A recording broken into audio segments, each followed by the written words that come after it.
everybody, and welcome to another episode of Three League OGs. I'm your moderator, Ashley Stroehlein, of course, joined by Muggsy Bogues, Charles Oakley, and Earl Cureton. Guys, how's it going this week? Good. How you doing, Ash? We're doing good. I can't complain. It's March Madness time. I know. You guys were just talking about it. We're going to talk about some hot topics. That's how we always like to start things out. But we've talked about it off and on the last few weeks. Of course, Blake Griffin making his move from Detroit to Brooklyn. Now that we've saw him with the team for a few games, how do you think that move is playing out for him? Well, he got into his first game. He scored his first two on a dunk.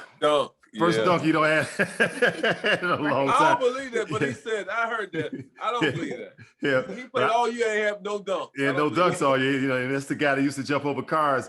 I think it'll be all right for them. They got three. There's some great players down there. There's no pressure on him. He's gonna be the fourth, fifth wheel down there. So I think he'll work out for him. They're not looking for a whole lot out of him. What about a spare tire? Well, see, I ain't gonna put Blake down like that. Blake has some quality years in the league. I know injuries that took a toll on him, and his body's not the same. He can knock down threes here and there now. Not a whole lot of athleticism left. So I think he's a veteran. He know how to play. He'll help the guys. He should know by now. Yeah. All these years in the league, and he still can get some calls from the officials here and there. So they just need him. They don't need him to do much. You got a lot of scoring down there. You got some guys. Harding is he's playing out his mind right now. That's what I'm saying. He's going to the right situation, and even with Durant and Kyrie being down, still. Yeah. I mean, James Harden got to be mentioned in the MVP conversation. What he's doing. I mean, here it is. How he integrated Blake Griffin into the rotation in terms of making him part of the team. I mean, this guy, man, really. I didn't know he had that type of vision, that type of ability to really run a team like that. But he's showing me something that I never thought he was capable of doing. 17 assists. I mean, that's amazing. Same with me, Muggs. Everything you said, I agree with because IQ, he's showing he got IQ. He's showing he can play with other guys. He's showing he can distribute the ball. He's showing he can play a role. All the things people thought he couldn't do, he's doing it. And like I said, KD out, Kyrie out, Blake come in. Like I said, all they need him to do is fill up a car and say, Blake, don't pull over until the gas get low. So keep it on the highway. Gas get low, pull over, get gas. But they ain't gonna expect so much out of Blake. Like I said, Earl said he only had one dunk all year, so I think he'll maybe get two more for the rest of the season. Yeah, but Harden's impressive. I was waiting to see because he had trouble playing with people, but he's proven he can play with everybody and anybody because he's getting the ball to people, he's scoring under control. It seems like he's in a real comfort zone down there.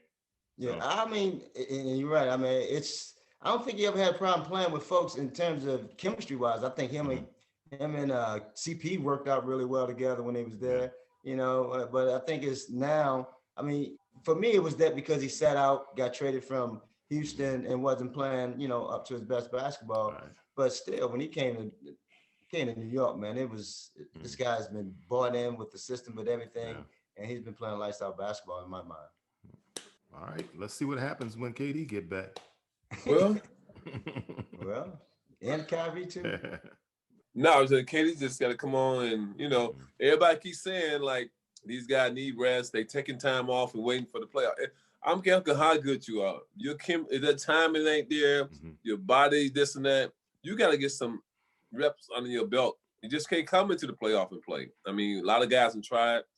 Ain't too many succeed. So I just wish them guys come back maybe the last 2 or 3 weeks of the season, come get ready so we see a great playoff, not an up and down playoff. It should be a good one this year, hopefully.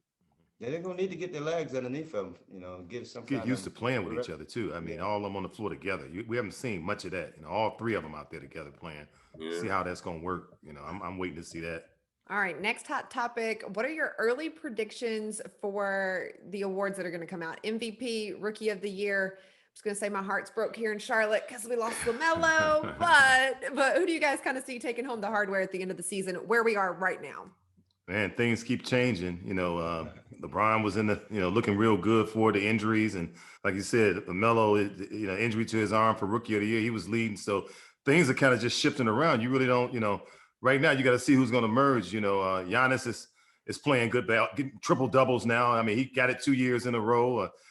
We talked about Harding. He's got to be mentioned in that picture right now. He's probably a lead candidate since LeBron went down. He's got to be right there with the rest of those guys. And talk about Chris Paul. I mean, what about Chris Paul? I mean, Chris Paul goes to Phoenix, and this team is looking to lead the West right now. I mean, he don't have the numbers, but it seems like everywhere he go, it's a huge effect on the teams that he go to. And he's playing great basketball for Phoenix.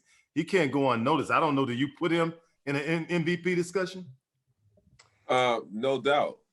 They gave Steve Nash 2, so it might be some in the water up there. You don't have to have 20 and 12 to get MVP. You just play in Phoenix. So I think Nash number was like 18 and 9 and 10. So Chris Paul around 17, 8 and 9. So yes, I think being a leader, being a tough guy, Chris Paul been around every team he went on, he had made them better. So props to Chris Paul. But Anthony Edwards, Ball probably gonna be Rookie of the Year, but I think Ball might be the lead now. I mean, Anthony Edwards, and for NBA, and Joker for playing. So I think, you can say James Harden left his team, came to another team, and he's gelling with them. Yeah, but they still got 2 other superstars. As a matter of fact, so say if James Harden would have played 40 games without KD, without Kyrie, if he still had the record they have now, he would definitely be my MVP. But right now, I'm going with Chris Paul and the Joker for Denver.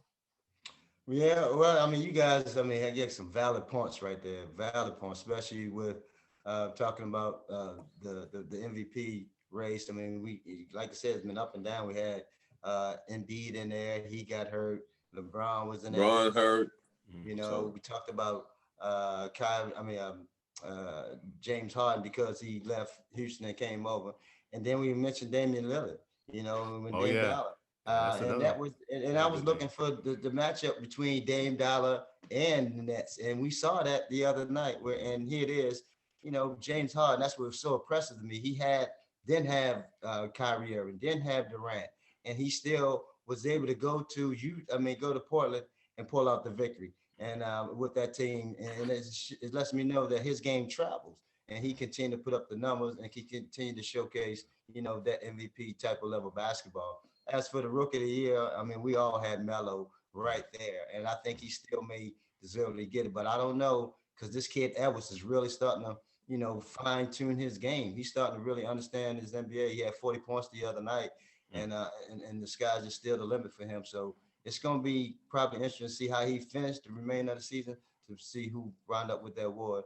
As far as that defensive play, and I can't not put Chris Paul out there. Chris is just doing so much with his team, and like you said, wherever he's been, he's been that difference maker.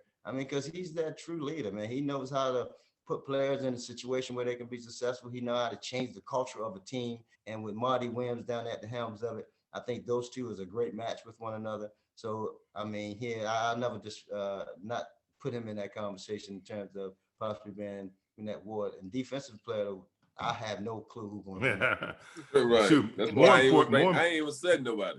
Yeah, I know. So they don't play defense no more. I know. They talk about Ben Simmons and talking. Gotta give it. Come on, man. What y'all forgot about Rudy Gobert? That he ain't doing nothing. Really? Block shots. Team winning. Blocking. Y'all don't like Rudy? What are you blocking the other? No, I don't like him like that. I really just say, you know what? They need to just take that water away from the game. Because okay. When I look I'm gonna give that award to Rudy. I'm going with Rudy on that one, man. Y'all ain't giving Rudy no love down there. Rudy been leading that team all year. Yeah. I know he's getting a lot of money. Oak said he's getting paid a lot of money. He's supposed to be doing what he's doing. Yeah. Earl, I'm gonna tell you something. So what if Rudy and Mutombo was in their prime? Who would you take? Oh, come on, that's easy now. I'm going okay, Mutombo, then. Well, the thing about it for me, defense for defensive player, Rudy, he will block shot, but he blocking his. He ain't checking nobody. He ain't blocking his own man shots. He's helping out blocking shots, getting rebound. I look at defense. Well, Draymond Green came out and said he's the best defensive player that ever played in the game. That's what he just said the other day. And did you see the highlights? Did you see the highlights? You see how my man broke it down? Yeah. Draymond ain't even having 10 points. He was all-star. He shouldn't even be talking right now. Draymond threw it out there. Nah, he said he the best ever, the best defensive player that ever played. So. That's why I would repeat that. He might be in this era of the best defensive player. Yeah, but they don't want to hear you go back to the 70s, 80s, and that. Forget Gary Payton. Maybe the best defensive player was Allen Robinson. Mm-hmm. He was tough. Allen Robinson, and that's what I look at defensive players in terms of who can guard their man, on ball defenders, shut them down, on ball defenders who can lock their man down. I mean, in the end, not just picking him up when he gets to the 3-point line. Allen Robinson and Muggsy pick him up in the backcourt. Okay, now you turn it in 4 or 5 times. This guy ain't gonna want to see the ball by the time you get over half court. You can't leave Dennis Rodman out that conversation either. Yeah, I don't get Dennis no problem. All right, we are running out of time for hot topics. I always like to ask the three of you really quickly, 60 seconds before we move on. Any other things this week standing out to you that you want to make sure you hit before we move on out of hot topics? Besides LeBron getting hurt and AD out, LA might fall back they might fall back like lean back, Fat Joe. I was telling Twirl that, last night, with them 2 guys being out, that they was only 2 games removed from being in 6th place. Yeah, it's gonna be tough for them. We don't know what the severity of the injury with AD. That's and then when they get back, AD's got to play his way back into shape, and LeBron. It's gonna be an uphill battle for them now. I mean, but if they make the playoffs and they get healthy, you can't count them out. But they gotta get there now. And now it's gonna be a struggle to get there. So this is the opportunity for the Clippers to showcase. Yeah, I want a choice, another hot topic. Who's gonna win the NCAA tournament? We down to Sweet 16 now. So somebody who gonna win the NCAA tournament? Who y'all got? I'm staying with Michigan now. I put mine on Front Street. I like Florida. I like Juwan, but I think Leonard gonna, like I said, I don't know. I'd like, I give Juwan's prop for 2 years being there and put the team in a position to go to the Final Four. So you gotta give him a lot of love. But I think for one of the underdog teams, or Roberts is gonna be tough. My heart would say I would like to see Juwan win it. That's what my heart would say. But you're looking at, I had Illinois cutting the nets down. But what I saw with Loyola, Chicago, all those Big Ten teams don't drop down. That was impressive. But still, I think Baylor. I think they. Forget about the. Yeah, Baylor's still there too. It's Sweet 16. Loyola, you got some teams, but I'm picking one. I'm going with Michigan. It's finna tighten up now though. After Saturday and Sunday, Monday, it's gonna be different. The state game gonna be a tough one. I'm gonna try to switch over to Baylor. All right, Ash, we off our 60 seconds. That's okay. We had a lot going on today. I like it when we're this into it. So, all right, new segment. This one's called Start My Franchise. I'm going to name 2 players. You pick one or the other that you're going to start your franchise with. All right. First 2 you're picking between the Joker or Joel Embiid. I'm going with the Joker because Joel Embiid, I don't know if he's going to be healthy enough to start a franchise with. The Joker, if I got to pick between those 2 players, I'm taking the Joker. Okay. Muggsy? Oak? I'm going to go with the guy that got my hair, but it's black. Mine's gray. Joel Embiid. I think that he's really the dominant. If he played, I said 2 years ago, he could be the next Wilt Chamberlain. If he did on a 90-night basis, stayed healthy, I think he can be the next Wilt Chamberlain. Hey, if was a 5th, we all be drunk. Well, you halfway there. You put a lot of ifs in there. That's your boy MJ. That's MJ's line. MJ said if it was a 5th, we all be drunk. All them ifs. Last dance. Somebody said he was. Hey, but I like the Joker too. But for me, starting the franchise got to be with Joel Embiid. The dominance, what he brings to the table. In terms of, it's just hard to pass on somebody that dominant. You like the skill set of the Joker. His passing ability, how to make everybody around you better, as well as being able to facilitate. But it's just that dominant presence for me with Joel Embiid, and he also can shoot the 3 ball, but it's that other aspect of the game in terms of his physicality that's do it for me. All right, next to Jaylen Brown or Zach Levine? Earl? Man, I'm thinking What take about you that so right long? It's just 2 names. It's not 10 names, just 2 names. You got a chance to see I'm going with them Zach. Zach got a huge upside. You know, his athleticism. I go with Zach. I like the way not only he's a dunker, he's shooting the ball really well this year. Seemed to be improving this year. I go with Zach. I'm definitely going with Zach. I think since Michael Jordan, I mean, Zach and Derrick Rose have been the most, all-star. We had Butler, but I'm talking about guys that make people go like, woo, Levine, he doing that. I mean, he got the jumper, he got the pull-up. He can, he's highlight every night. He was special. I don't know what Minnesota was thinking about when they traded him before Wiggins. I mean, it's like, I see why Minnesota don't move the needle. They make bad decisions. He's way better than Wiggins. They ain't even close. So, definitely. Yeah, I want to be the guy to disagree on here, but I just can't. I really can't. Okay, you got to call it spade a spade. Jaylen Brown, I like him. I thought he really is starting to change the channel for me, but he's been a little inconsistent, especially with Boston, what they've been going through. I always liked Zach Levine. I always liked his potential. I liked when he was at Minnesota, it was something that they gave up. Like I said, they gave up on too quickly. I saw something in his, being a star, his jumping ability. I mean, he shoots the ball really well. People don't give really well for a guy jump like that. Oh yeah, he might be of this. He might be of this. I mean, his first step is really out there, and people don't understand about that. And that allows him to get to where he wants to go. And and his ability now to start to find guys and make guys around you better. So Zach Levine, I agree with you guys. Yeah. I want to bag up. I got a question. Who would win a foot race between the Joker and Joel Embiid? Joel Embiid. Joker, man, the Joker's, you probably be the Joker running, Earl. Hey, both of them pretty slow now. Nah, they ain't even close. We got to keep that question out of it. All right, next one. Are we going to pick LaMelo Ball or Ja Morant? Ooh. Oh man, John Morant. Good one, Ash. I'm going with John Morant on that. He's all around talent. He don't show me some things in his first couple years. You go with John? Yeah, I'm going with John. That's my take. I take him. I ain't hesitate that time, Oak. Right there. Good. I like when you building a team, so you got a dominant center, you got a dominant two. So I need a guy who can distribute the ball to them. Mm-hmm. So his last name is Ball, right? Okay. So I'm going with Ball. Mm-hmm. I'm keeping it simple. Boy, this is a real tough one, Ash. This really is, because I love them both. I love the athleticism of Ja Morant. I didn't realize his vision was that good, and he really makes guys around him better. But it's just something about the Melo kid. It's just his feel of the game. He sees it before it even happens. Yeah. And what takes it, the leading factor for me is the rebound ability.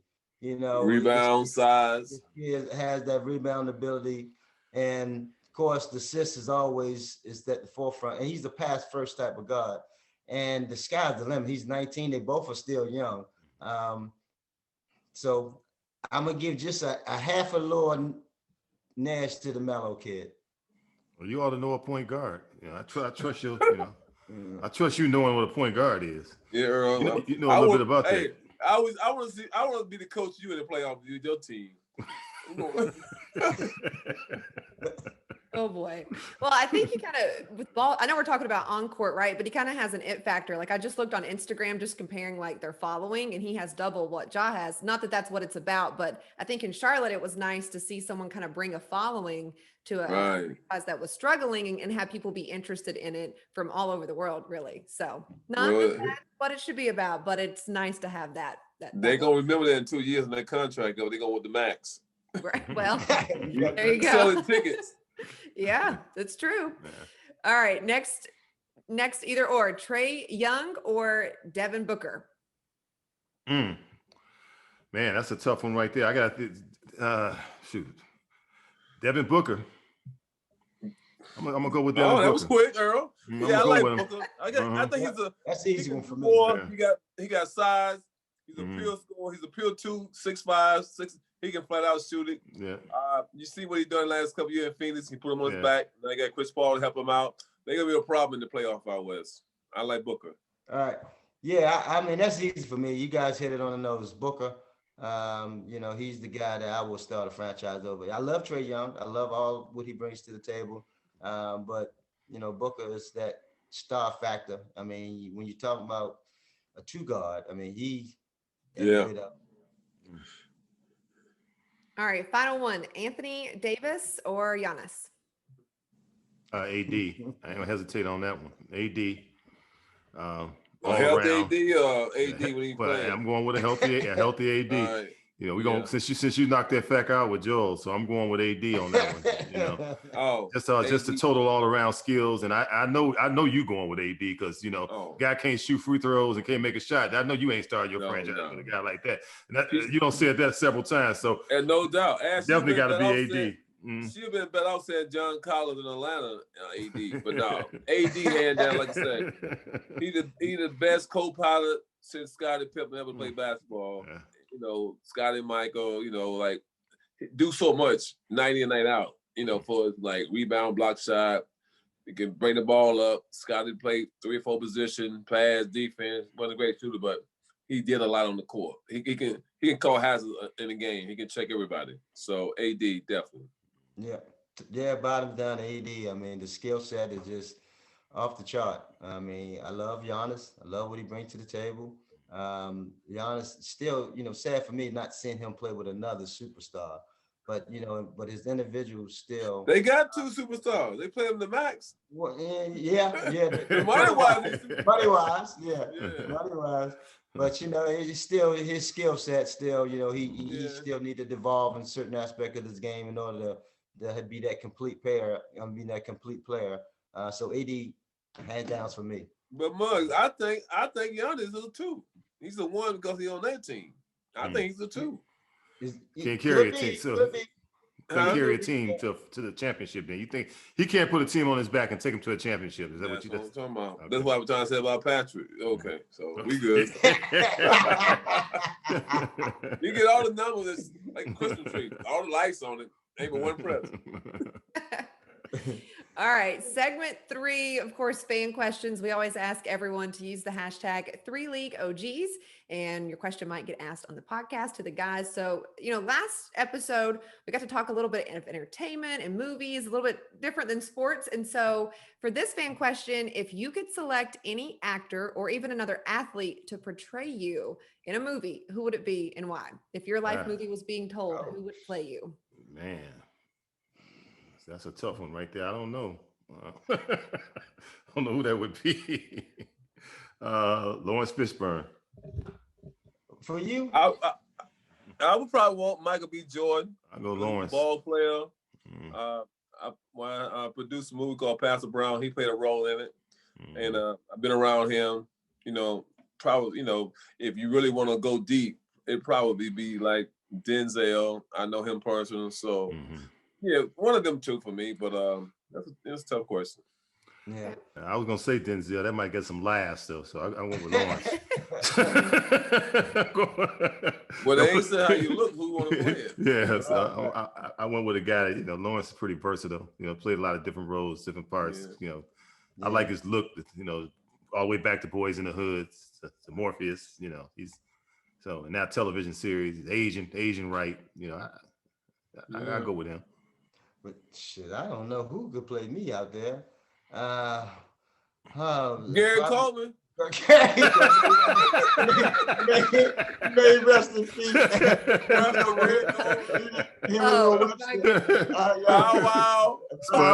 Spud Webb. Spud, you know. Not little Bow Wow. Not little Bow Wow. You little Miles. Who else who's out there small that's out there? Well, Danny DeVito,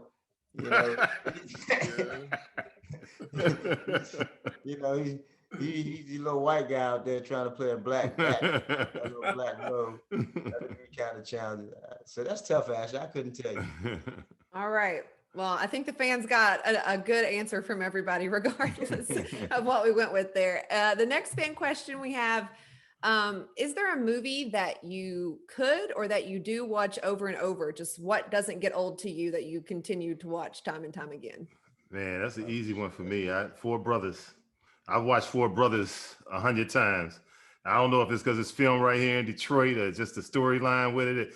Every time it come on, I'm watching it like it's the first time. They got the Motown sounds blowing in the back of it. And that movie right there, it's on. It play it all. It's been out forever, but they show it all the time on television. And every time it come on, I've probably seen it at least 30 times. Is that with Tyrese and him? Yeah. Mm-hmm. Yep. That's what I said 5 Heartbeats. I know a lot of them guys in that movie. That's a good one. That was a tough movie. It just came out at a time. There was another tough movie out with Denzel. What's the movie? Denzel. No, Wesley Snipes played in. Do the right. Who did the movie? Wesley Snipes. I think Spike Lee might have. No, it was that. Remember Wesley Snipes and Christopher Williams, all them. Oh, New Jack City. New Jack City. Yeah. So them movies. So they were so close when they came out, and people love both of them. You love the actors. You love what went on. It was part of life. Man, you'd have played Eddie Kane. You'd have played Eddie Kane in that movie. Yo, no doubt. But no matter of fact, Jezebel, Earl, remember Jezebel? Yeah. That was his mother's restaurant. Yeah, I remember. Oh yeah. Yeah. So he's coming down. Because he played another movie. He was in with Wesley Snipes. He was in that movie with Wesley Snipes. Yeah, he said something smart about me. I thought I had to jack him up. But no, that's why I'm saying back in the day, you knew all these people were doing these roles because Spike Lee was doing a lot of producing and everybody was just right there. But it's tough. I mean, the favorite movie because Spike Lee had to do the right thing, all that stuff. So it's tough. I mean, I think them 3 movies, I see them a lot over and over. You got some good ones there. I like the 5 Heartbeat. Eddie Kane, piece of work in that one, boy. But it's tough to get one out of the 3. But I like all 3 of them. Well, the one one I'm always watching is Space Jam. There we go. I gotta do Space Jam. Well, you had more roles than me, so I got to stop and rewind mine. I saw you the other day in that TV on Patrick. But another movie, I mean, 5 Heartbeats. 5 Heartbeats was a movie that I always watched, and that was just something that always came. I always played back, and then Scarface. Scarface was my go-to. That was something that I always kind of got some good ones. Watch. Yeah, so those are the movies that I always repeatedly watch.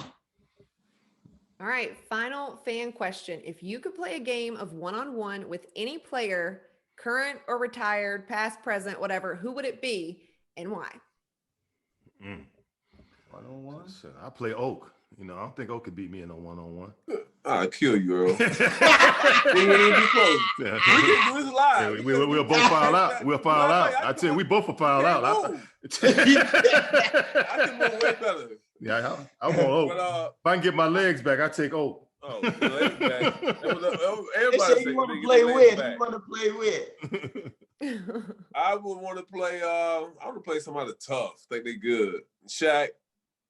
I want to play Shaq. I like pounding Shaq ass, because I see him dunk on a lot of guys, but he never dunked on me. I probably played against him 40 times my whole career. But I like Shaq. He said, "I'm who's the tough guy? Who's the guy you want to just do something to?" He said me, so I want to do something back to him, Shaq. Yeah. I want to follow his ass hard again. We're gonna have to set some things up out of. I like this. We got a free throw shooting, a jump shot. I love that. All right, producer. We gotta call this producer. He gonna hear about this though. They listening. That's why I'm talking. Oak versus Shaq. Yeah. Competition. We get 10 things. Whoever wins 6 wins. He takes Shaq. Right. I take Charles Barkley there. A one-on-one, man. Who would I guess in today's game, I would love to get out there. I mean, Kyrie Irving, man. I just love Kyrie Irving game. Yeah, he had the bag. Kyrie Irving game, and with all the ball handling, the way he liked it. And I love guys who like to play with the basketball. Jason Wynn was another one of those kids like to try to play with the basketball around. So, I would love to play against Kyrie Irving. Yeah, that's a tall order right there. Yeah. Hey, you can order, you got to be able to drink and eat. Yeah. Earl, what you talking about? What you trying to say, Earl? What you said? Tall order. You said it's a tall order. What you said, Earl, so you want to say cornbread?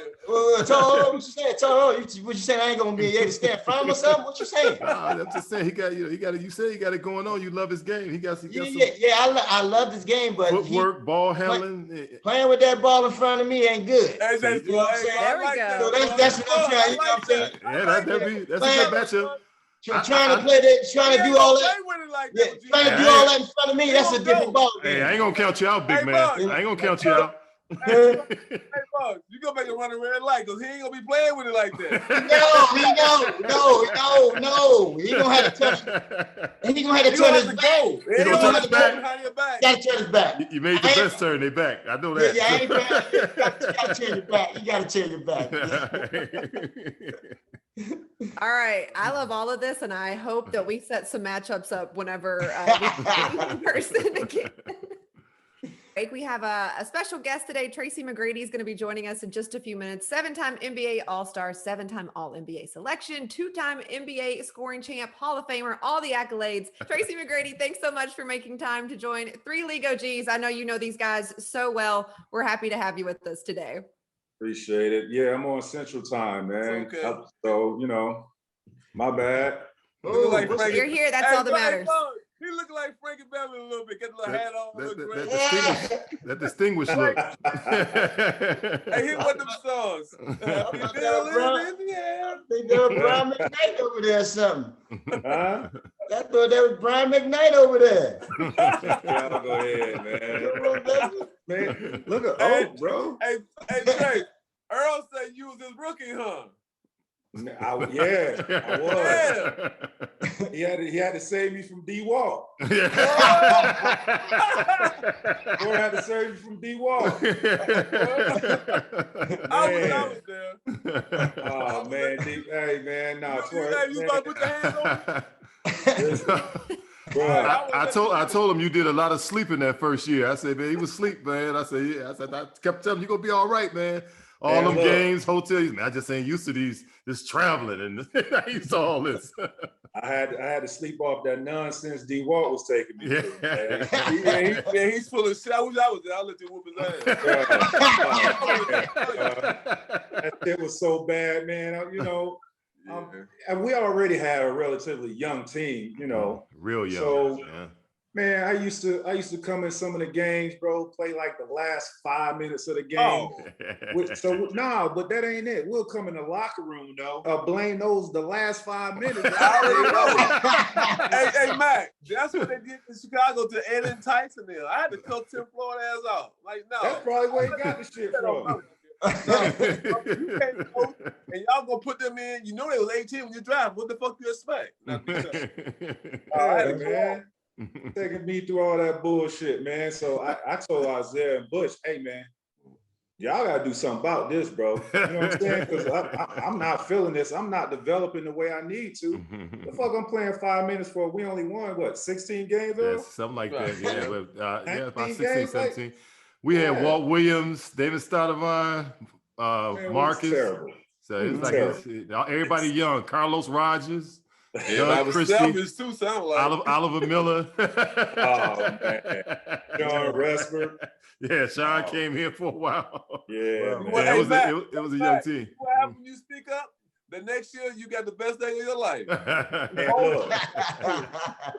Hey, those 2 years were some of the greatest years of my life, bro. What y'all dudes on there, man, shit. Man, it was a different world when y'all came to the team, boy. Yeah, we're gonna get. How long y'all been doing this podcast? About 2 months. Launched it at the beginning of the year, but in the works for a long time. So I'm just here to try and keep the guys in line, which today they're on another level. So good luck. You're here. It's going to amplify. So we had to go bail Earl out. That's what took us so long to get back. They had to do 6 months. Where you at, Detroit, Earl? Yeah, I'm up in Detroit. I've been up here doing all the community stuff for the last 7 years now. Yeah, Man, the radio, crazy, broadcasting, community ambassador, you know all what's that kind crazy? of stuff. I haven't seen you since the Toronto days. Yeah, well, I saw you in Detroit that one time when you came in. You came in to play for a minute. Me and you and Arnie was standing there talking. Oh, okay. That's the last time I saw you. Yeah, you was trying to get your body back together. Yeah. Yeah. Twirl told me he told me you still have your sweatpants you gave him. Oh yeah, he gave me a pair of Adidas sweatpants, man. I still got them, Or back in he was with Adidas. Shit, I'm Mr. Adidas, you know what I'm saying? Them Adidas sweatpants. Hey, Earl, keep them. Hey, let them autograph. They would be worth something. Yeah. Man, shit. Top shot. Hey, man. Hey, shit. The way the merchandise industry is going right now, the memorabilia. Yeah. Shit, you can make some money off of that. Make some money. All I need is the autograph on them then. Hey, we got to fly to Houston. I'll be able to take a picture together.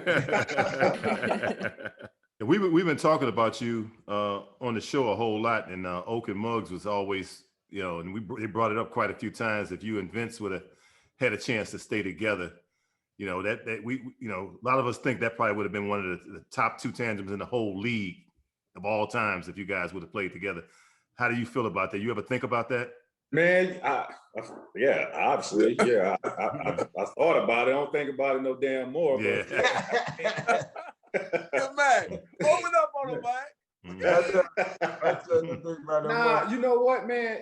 I couldn't stay there, bro. I had to get out. You know what I'm saying? It had nothing to do with Vince. It had nothing to do with, it was just so much internal bullshit. And then Toronto was also competing with Orlando. You know, I'm from there. You know what I'm saying? So my childhood growing up, I'm watching D. Scott, Nick Anderson, Penny, and Shaq and them boys.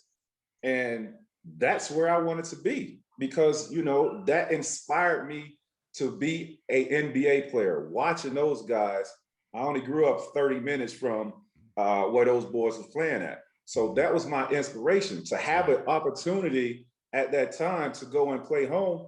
Mm-hmm. That's what Toronto was competing against. And, you know, it was a no-brainer for me to go back home and play in front of the friends and family. It's just what it is. And Doc was there at the time.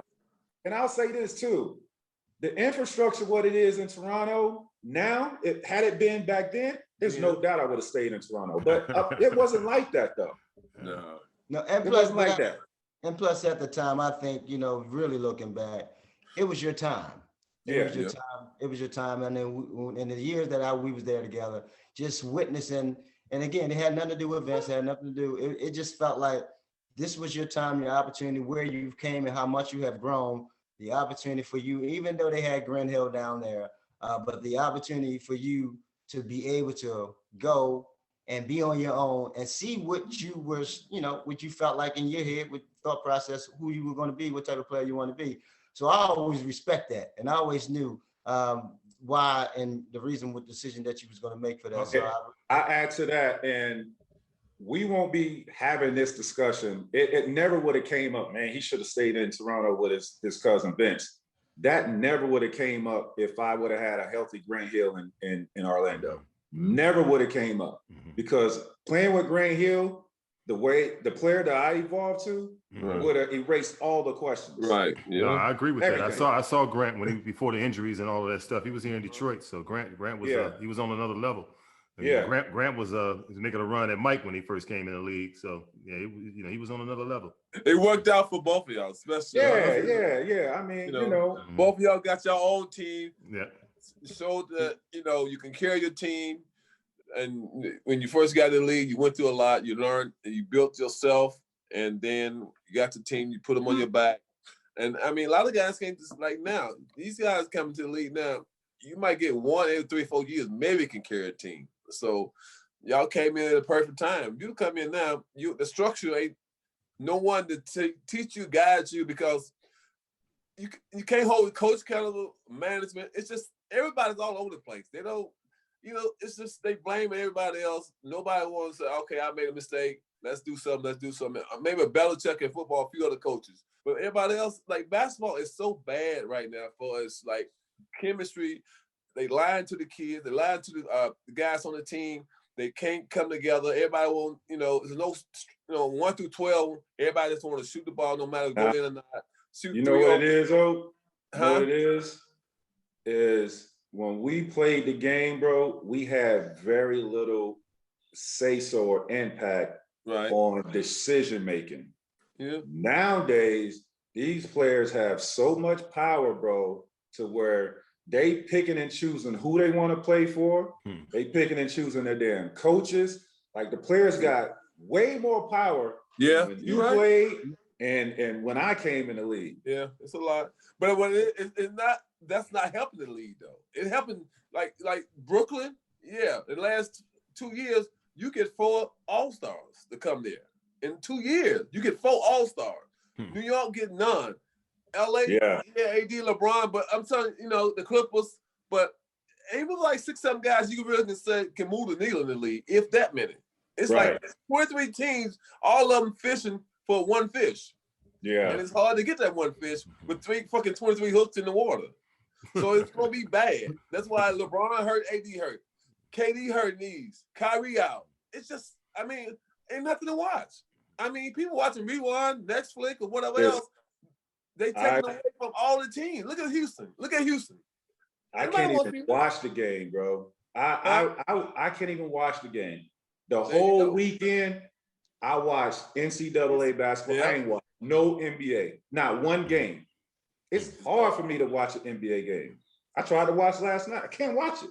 Because my thing is that of course the league has changed. Players have changed. Yeah, changed. And then and we calling stars, we calling superstars where we're thinking they're franchise players. So we look around the league, and as you say, there's only so many players that can move the needle. And that is true. But it's the flexibility of the league now. It's the way now as we're talking about players now want to team up with each other as opposed to going against each other. It's become that type of buddy ball, who we can play with as opposed to play against. And then there's no accountability in terms of when they all get there. It depends on who's as in place as culture and the structure that they have in terms of internally. But again, these players, man, are as voicing, they're having all these things to say and controlling the league. It's watering down the league because, again, if you constantly having all these players joining one another, you look what's happening with all these other teams. Nobody don't want to watch them. Nobody, as you said, there's basketball that's out there. But again, the stars are not being true stars that we thinking they are. Yeah, I think they gotta. I'm all for everybody getting their money. Yes, but I think they got to do something with the salary cap to where it's not, these teams are capable of signing 2 or 3 max players. I think it needs to be maybe two max players on a team. For every team, you have max dollars to sign, these elite players. Not 3 though, man. When you're signing 3 players, you're dismantling another franchise from having that talent on their team and having a parity in the league.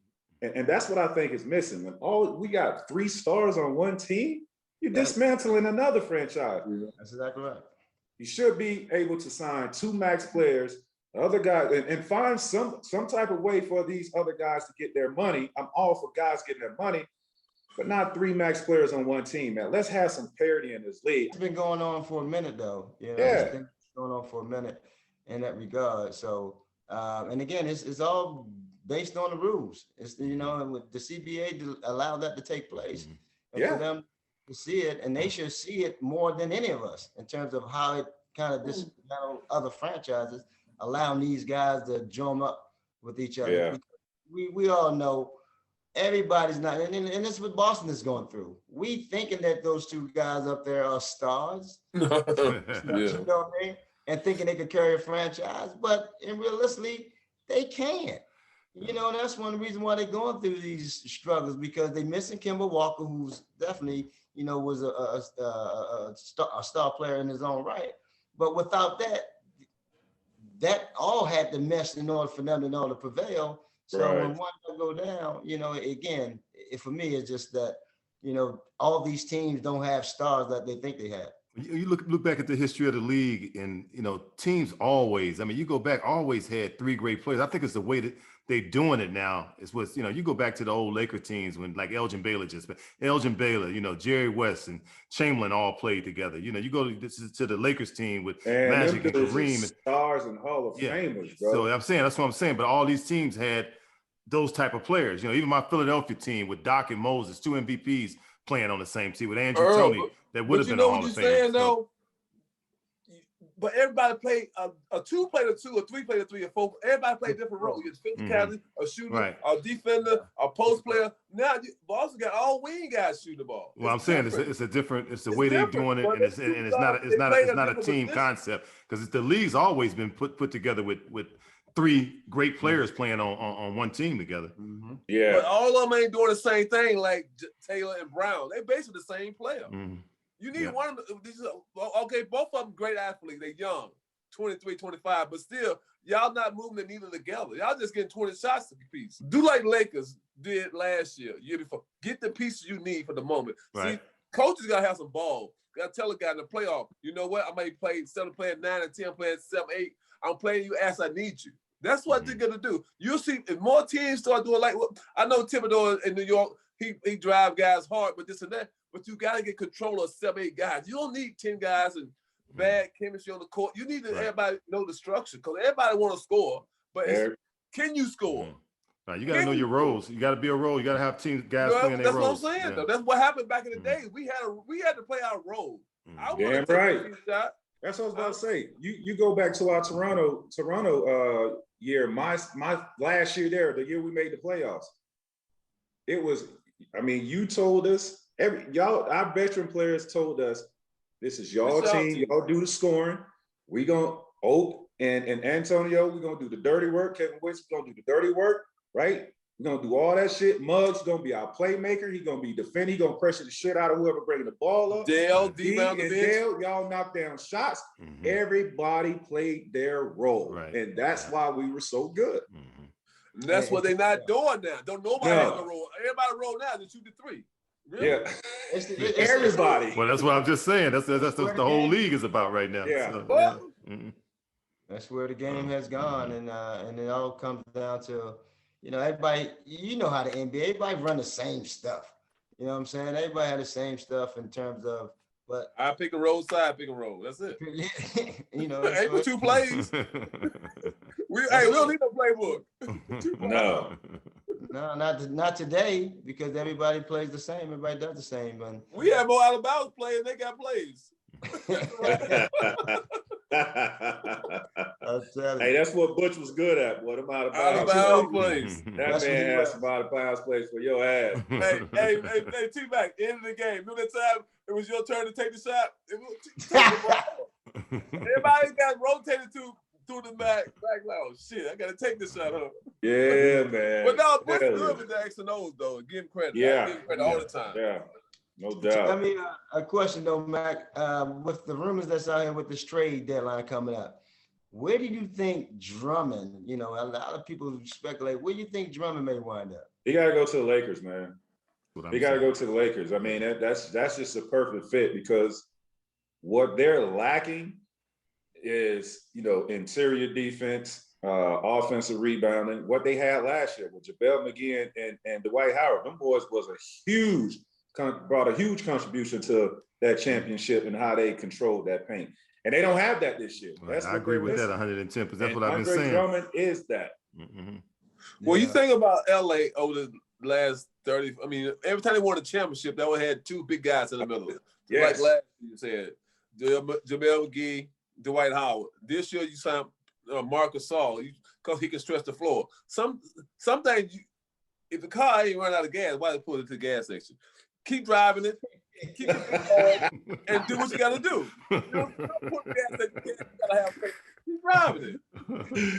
Oh, man. Bad move when they got rid of both of them guys. You should have kept Dwight or JaVale McGee. You should have kept one of them. But I hate when teams mess that chemistry up. Like run it back, man. You know what I'm saying? I was mad at Orlando that year. They went to the championship and played against the Lakers with Turkle on them boys. And they broke up the team and tried to bring some new pieces in, and they never could get back. Right. You got to keep the chemistry together. Yeah, keep that, man. Well, Tom Brady keep his band together down in Tampa. Yeah, right. They bring everybody back. Hey, you know what we did this year? You know what I'm saying? And we running it back. Hey, I was scared we wasn't gonna sign all the boys back, but we brought the whole squad back. They got the whole band. That tag on Goodwin, man. That was the big key right there. Yes, bro. The Sue sign, They get Shaq Barrett back, man. That defense was unreal. Yeah. Todd Bowe, he did his thing. No doubt. Yeah. Well, Tracy, while we have you, I know our listeners probably want to know some things about your career over the years and just some insight that you have with playing with these guys and that kind of thing. And when we had Vince on, he shared this story about when he first got drafted and first got to Toronto, he was able to go like shopping, go to the mall, right? He didn't think anything of it. And then it was like, okay, from that point on, he had to go in the back anytime he wanted to go because fans were just so excited with what was going on there. So was there a moment for you in the beginning where you're like, okay, wait, like I'm in the NBA, this is different. Things are different for me now. The lifestyle obviously for me changed tremendously. Just going back home and just the treatment and just how people just viewed me. Like, you know, I grew up here all my life and just, you know, people were afraid to even, like, people that I had relationships with. And when I go back home, it's like, they're afraid to even approach me and talk to me. I'm like, now my name back home is Pumpkinhead. Y'all don't know that. And then I'm sure y'all. So my name back home is Pumpkinhead, right? So I'm like, guys, you know, I'm just Pumpkinhead, man. Ain't nothing changed, right? I hate it for people that act that way toward me. I don't like that. You know what I'm saying? And that's when I realized, damn, I guess I am somebody now because of how people, you know, look at me when I'm around them. People I've known all my life. Who was that one person that drew you to this game of basketball, introduced you to this game? Man, I think I was born to play sports. You know what I mean? I was Muggs. I was blessed with God-given talent, bro. Baseball, basketball, and football. You know what I'm saying? I could wake up out of bed, go and throw a baseball, you know, in high school, 75, 80 miles per hour. Right. I could hit a baseball 350 feet. You know what I'm saying? I could do that just waking up out of bed. Basketball, I can wake up and go play against guys that play basketball all their life, never having really played like that, and I can stand out. Football, I could throw a football 60 yards on my knees. You know what I'm saying? And that's real talk. 60 yards on my knees, I could throw a football. Like, I was blessed with this talent. But I was introduced to sports when I was 5 years old, and that was baseball. One of my older cousins, God bless the day, passed away. One of my older cousins introduced me to baseball. I fucking hated basketball, dude, because like I said, I played baseball at 5, and I played it, you know, all the way up to high school, my sophomore and junior year. But I used to go to the basketball park with my cousins, and I never really played. And all my cousins are a lot older than me, and I never play. I just sit on the sideline and watch. And they got tired of me just coming with them, tagging along and not playing. So it got to the point where it frustrated them, and they used to, you know, like smack me in my chest and hit me upside my head, and you know what I'm saying, just smack me around, calling me all kind of names and stuff. And shit, one day I played, and I went out there and I held my own, and I started liking the game more, started playing more. Then I started identifying, you know, watching guys on TV, Magic Johnson, of course, MJ, Scotty, you know, Penny was my guy. And shit, you know, the rest was history. I just started taking it more serious and started, you know, taking bits and pieces of everybody that I watched and I admired and trying to incorporate that into my game. And, you know, you see what type of player I became. No question. Yeah, I read where you even played a little minor league baseball, and you went with one of the teams and went down and played and was striking people out, held your own for a little while down there. Yeah, so when I retired from basketball, like, my goal was to play baseball, you know what I'm saying? And I was trying to find a way, even when I was playing in the league, I was trying to find a way to go and play baseball. But obviously the timing and everything didn't work. So when I retired, we have a independent league that Roger Clemens actually played for, Sugarland Skeeters, right in the city that I live in. So I was like, shit, man, I'm about to give it a try. So I went out there, found me a pitching coach and started working months before spring training, got my arm in shape. And, you know, I went out there and tried out and made the team and, you know, played in some games, playing against, you know, guys that got major league experiences. I mean, that was my bucket list right there. And I had to check that off and loved every bit of it. So you probably could have, if you really wanted to, you could have played baseball professionally then. No doubt about that. You got no question. I had baseball scouts checking me out in high school when I played ball. Like I was for real about, you know, baseball, and it's still my first love. Basketball was actually my third sport. Wow. I heard this story. Earl, that's too. talent, okay? Yeah, I understand. I understand. That's out of my league right there.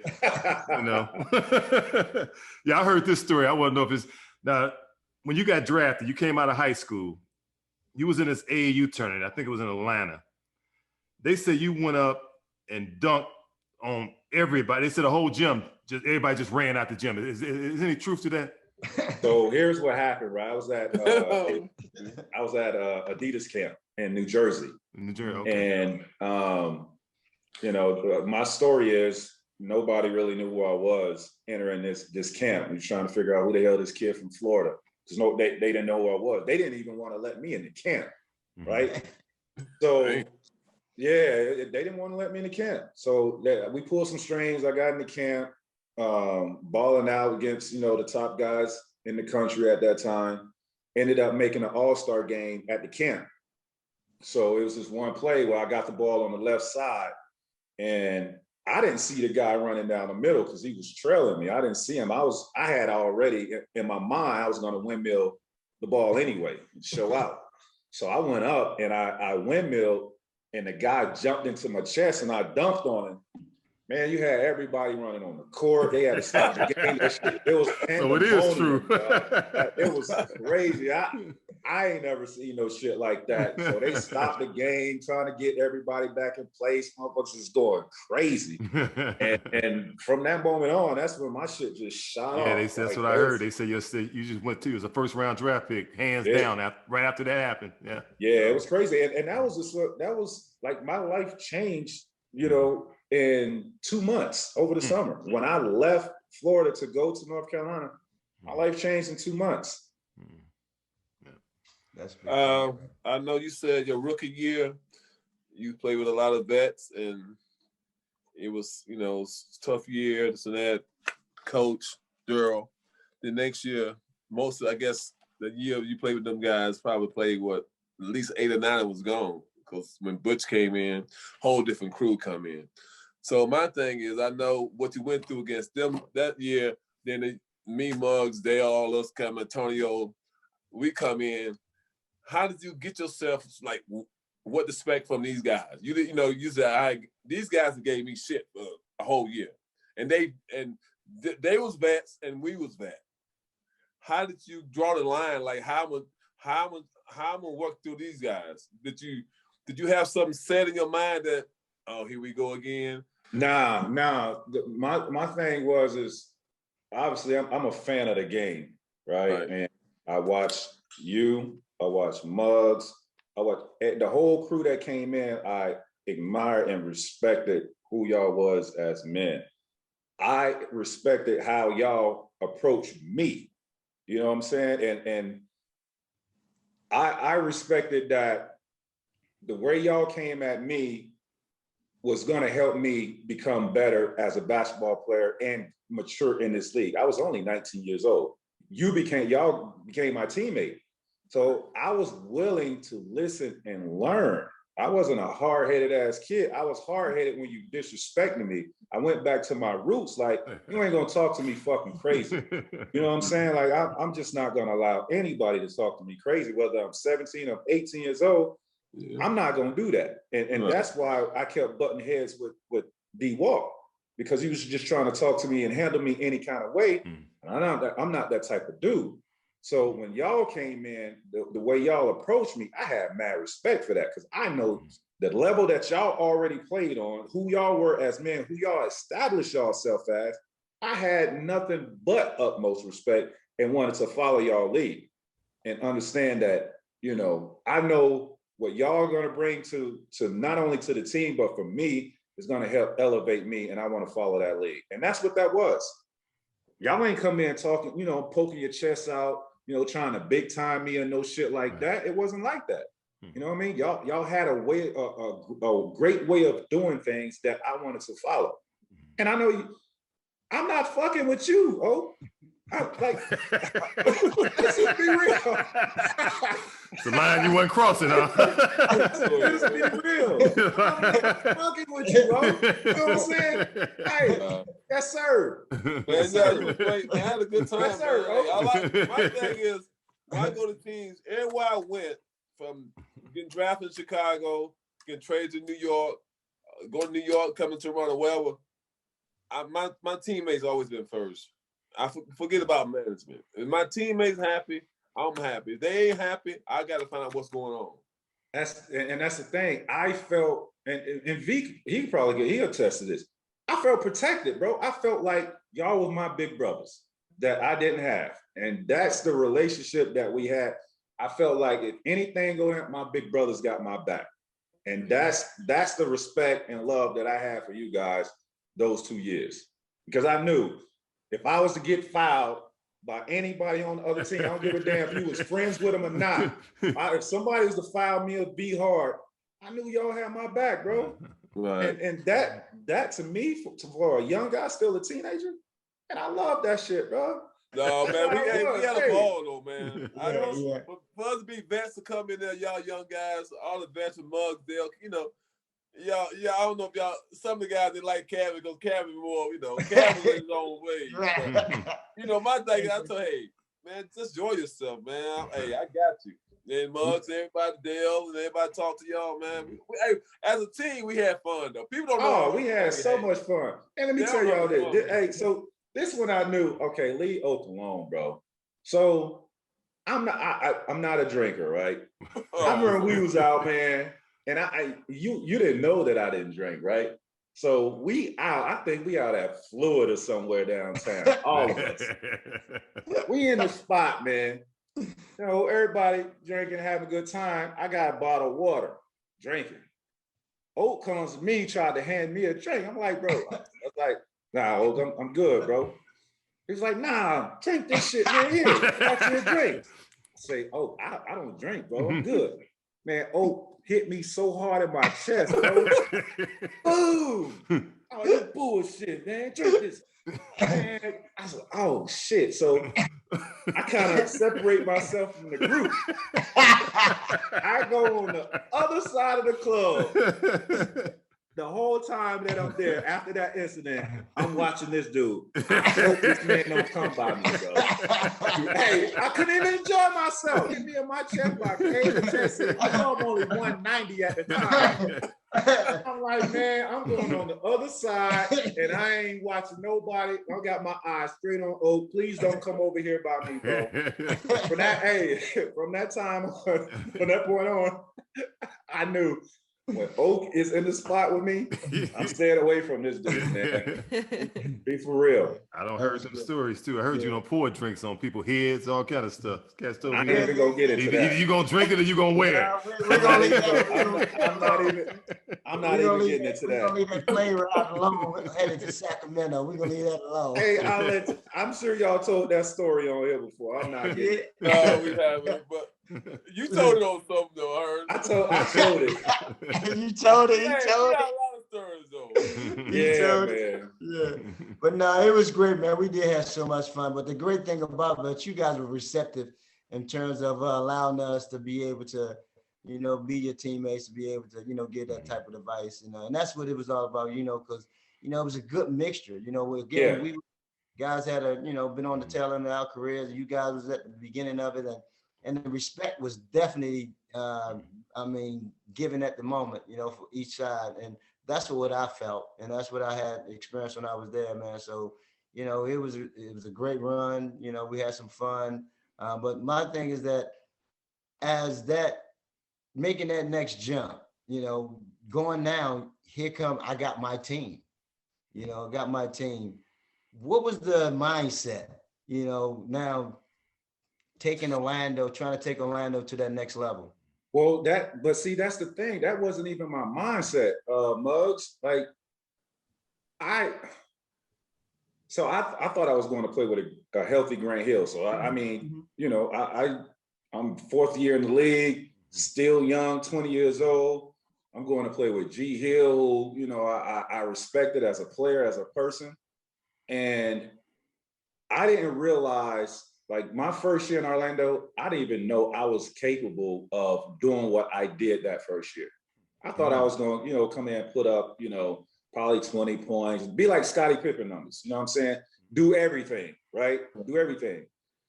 I didn't know I was 26, 27 point type dude, scorer. I didn't know, but I had to get that shit right away because he wasn't healthy. So it's like, all right, here, you drive the car now. You got the keys.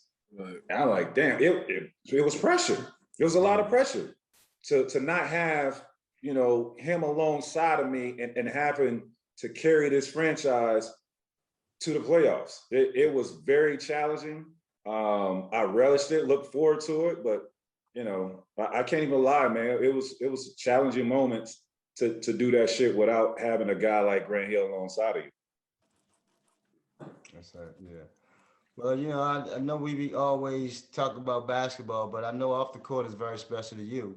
The things that you continue to do. I know your foundation is very important to you.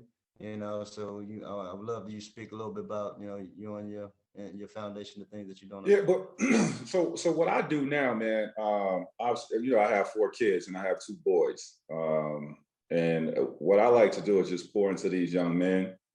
And I'm trying to change this stigma that we have about us in urban community. Is a lot of these kids believe playing sports, like they can't see outside of playing sports to get them out of the hood. And I try my best to change that mindset for them. Like, there's other things that you could do. You could build your own business from the ground up. You could be a Black business owner. You can be a sports agent. You can do some of these things that you see other people doing, not just playing basketball, dribbling basketball and football. That has a lifespan on it. Like, it's a lifeline on that. You know what I'm saying? So I'm trying to, I have a youth AU program, and that's what I be instilling in these kids, man. And I've let them know, like, everybody's not going to make it to the NBA or make it to the NFL. Like, you're not going to do that. And I was telling one of my kids yesterday, I said, bro, you see all the colleges around the US. You watch college basketball, you watch it, you see all these players that are playing this game. It's thousands and thousands of them. I say, bro, it's only 400 NBA players, bro. 400 out of the thousands that are playing basketball. That's who's going to make it. It's only 400 players in the NBA. And all these kids you watching in the tournament, they're not going to make it, man. Maybe, 20 of them will make it out of all these players. Maybe 20 of them. And he was sitting there thinking, like, his mind was just I could see smoke coming out his head. Like, damn, 20? Oh, out of all these guys, only 20? Say, yeah, man, this shit is hard, bro. This is hard. That's why you got to have something else that you love. I understand this is your passion, but there's other things, other ways to be successful. You know what I'm saying? Like, if you don't make it in basketball, that doesn't mean you fail. There's other shit that you can do to be successful. You know what I'm saying? In this game. And that's what I be trying to instill and changing these young men, because that's all they think about is basketball, football, baseball. That's how I'm going to get out. That's how I'm going to get my money. Oh, man, there's other ways, bro. There's other ways. Absolutely. Yeah, I heard too that you and Jermaine O'Neal talking about becoming sports agents. Absolutely. Getting into that business. I think that's, from what you're saying, and especially the way your career went and all the things that happened, that would be great for you to get involved with players to help them, because that's desperately needed with these guys coming in so young now. And we just talked about, you going through the process with Oak and all these guys, but to have a guy like you and Jermaine O'Neal both came in the league at 18 years old, to be mentors to these guys. If you guys got something like that off the ground, I think that would be like one of the greatest things ever, because that way you're going to really be able to teach them how to take care of their money, how to take care of their bodies, how to become men. And a lot of them really need that right now. Yeah. So Jermaine and I started a sports agency, and we've been talking to a lot of parents and some players to sign in. And the message is basically this: like, if you look at our league, it's 80% players that look like us that are on this call, right? But they're not being represented by us. No disrespect to the agents that are representing these players, but there is a huge disconnect, right? You have a runner that goes out and get the players, do all the work, establish the relationship with the player that look like us. But then when we're at the table, I'm sitting across from a guy that doesn't look like me. He doesn't know my background. He doesn't know where I come from. He can't relate to me. You know what I'm saying? That's the disconnect. And that's Jermaine and I understand that. And the misinformation that a lot of these kids are getting out there is really ruining a lot of these people's lives, a lot of these kids' lives and their careers, because they're being misinformed. They're being taken advantage of. We're not going to do that, right? These firms, the agents that are starting these firms, it's a monetary gain for them. Jermaine and I, we didn't go get no handouts. We didn't go get no investors to come in. We started this shit with our own money, because that's how serious we are about this, and mentoring these kids and making sure that they get the right information, they get the right representation along their journey for this next step in their career. And that's why we're here. That's why we're doing this. That's awesome. So so you guys are covering all bases in terms of the financial, the marketing, all of it, that the whistles and bells that comes with it, because as we know, a lot of these kids, they get represented by their agent, but their agent are only handling certain portions of it, the marketing or the financial aspect of it. So we got umbrella. So we got the whole infrastructure in terms of the marketing. On the financial side, you don't want to get involved in that. You want to guide them if they ask for your advice, but you don't want to get involved and tell them where they need to go without them asking you, because if some shit go down, then you held accountable, right. And you get yourself in some hot water for that. But if they come to ask for my advice in terms of where they should put their money, I'll put them in the right position. But I'm not going to go to them first. I want them to come to me and ask me that.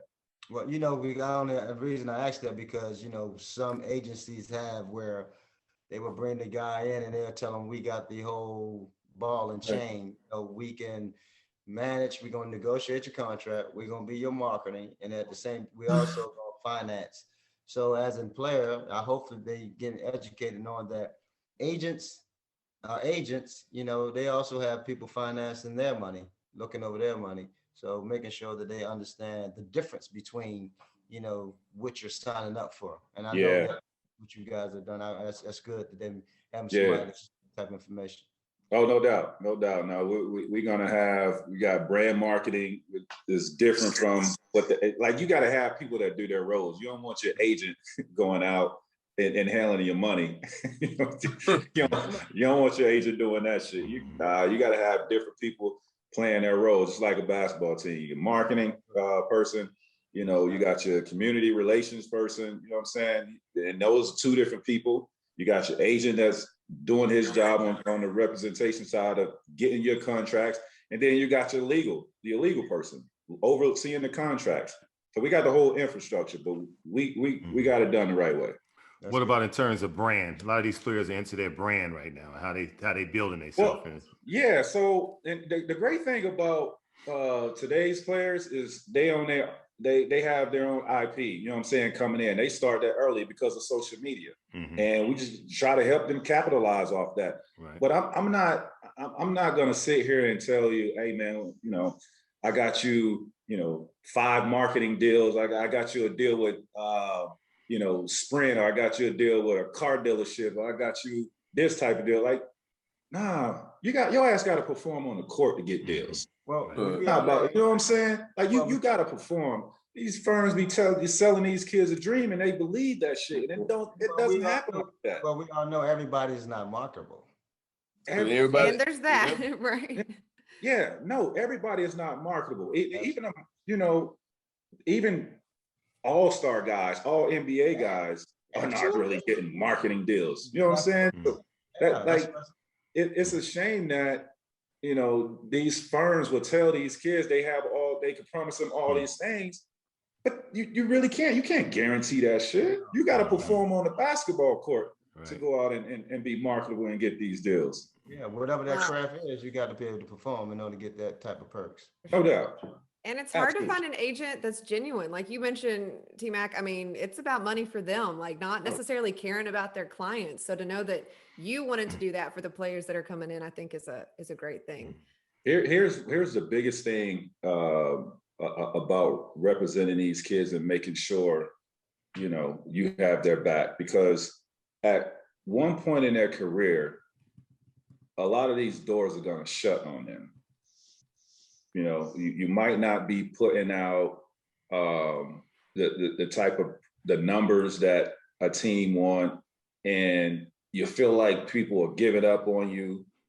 That's when your agent has to come in and have your back. You know what I'm saying? You don't want that agent to be like, well, damn, you're not really doing anything for my firm. You're not really doing anything for me. So my attention is going elsewhere. Like, you got to put that same type of energy as if when this man was bringing in, you know, $20 million a year, you know what I'm saying? When he was at his hottest. Now that iron ain't really lit like that, you off of him, like you can't be that way. And that, because I went through that. That's the nature of that game right there. With those I know, Muggs, but we got to change that shit. Absolutely, because you know, once your playing career is over, once you get to a certain point, you know, they moving to the next guy, and what you hit is you done built up all this, you know, dialogue, all this stuff with this firm, 10, 11 years, and then all of a sudden now, when you pick up the phone, it got to go to voicemail. Yeah, that's what I'm saying. That shit has to change, bro. Because guess who keeping them lights on? And guess who keeping them doors open? The clients, bro. Yeah, the client. And you can't. They said they moving. You know, when that client, they feel like that client ain't bringing me that service. Now I gotta find the next guy. So that's good that you guys out there, man, could change that, because there's so many guys that go through that, as you know, and that's why they change agency all the time. Yeah. Yeah. Well, no, y'all the perfect guys for it. I mean, you know, you, like I said, the whole thing, 18 years old, and you went through a whole lot throughout your career, and you know, you made the adjustments and made the jumps and into business now, and you know, what I see you doing really well. And what I want to know a little bit about, what about this China thing you did, man? You went to China. I want to know what happened over in China, man. You went over there and played on the Chinese team over there. I talked to my man Mike McGee. He told me you were over in China. Oh, Mike. Mike, my man. Mike was on a couple tours with right, me. I'm sure he told you. Oh. I'm sure he told you. So the thing is, man, I seen the big picture when I was younger, bro. My first trip to China, I think, was like 1998 and 99 or something like that. And basketball wasn't as big as it is now. But I'm like, damn, it's 1 billion people over here. 1 billion people. So I kept going every year, right? And I just saw my popularity in China just growing. As I go back, the crowds kept getting bigger and bigger and bigger. And it got to the point where I was filling up a 4-story mall. It's like, damn, I'm a rock star over here, right? So I saw the vision early, and you know, when I teamed up with Yao, and this was pre-Yao. This was pre-Yao when I was doing all this stuff. But when I teamed up with Yao, it just multiplied to a whole nother level, and it was just out of control, bro.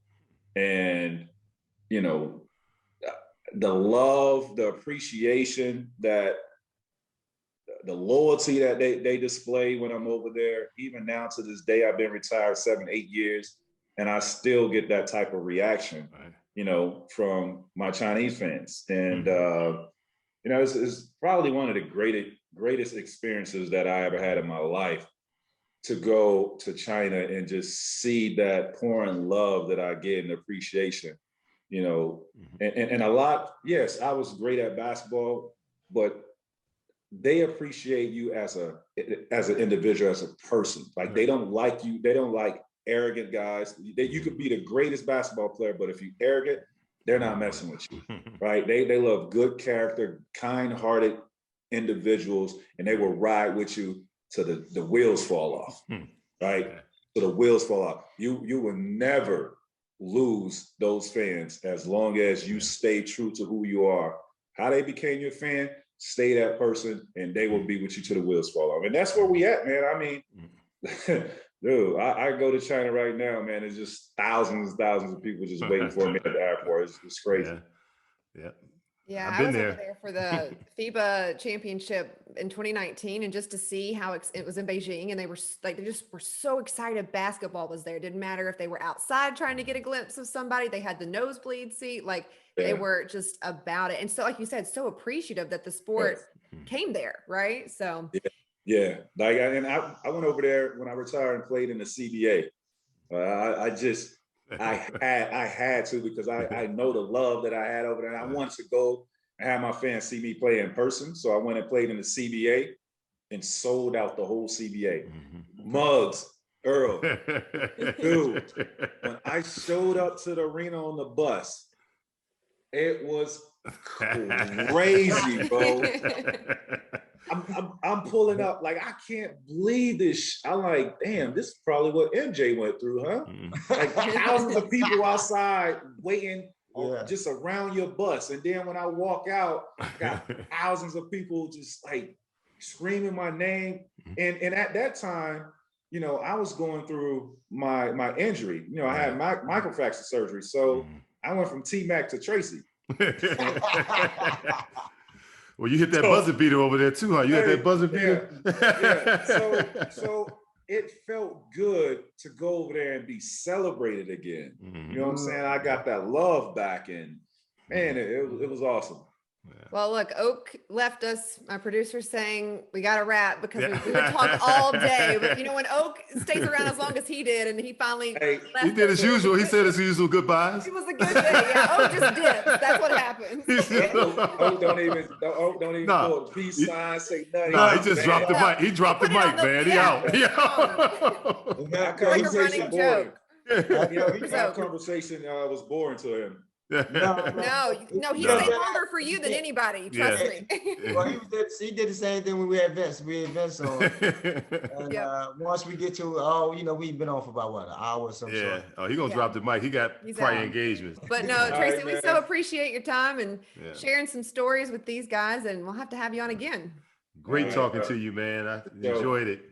Keep going. I'm looking forward to that. You're doing the right thing with the sports agent thing. You're gonna help a lot of brothers, man. They need it. Appreciate it, man. Muggs, love. Earl, love. I'll see y'all. Ashley, all right now. Yeah, thank you. All right, and of course, we always want to remind everyone to like, subscribe, share, use the hashtag 3LeagueOGs, submit your fan questions. And we got some exciting news this week. The podcast is doing really well. So we appreciate everyone that's been listening so far. So again, share, like, subscribe, follow us on social.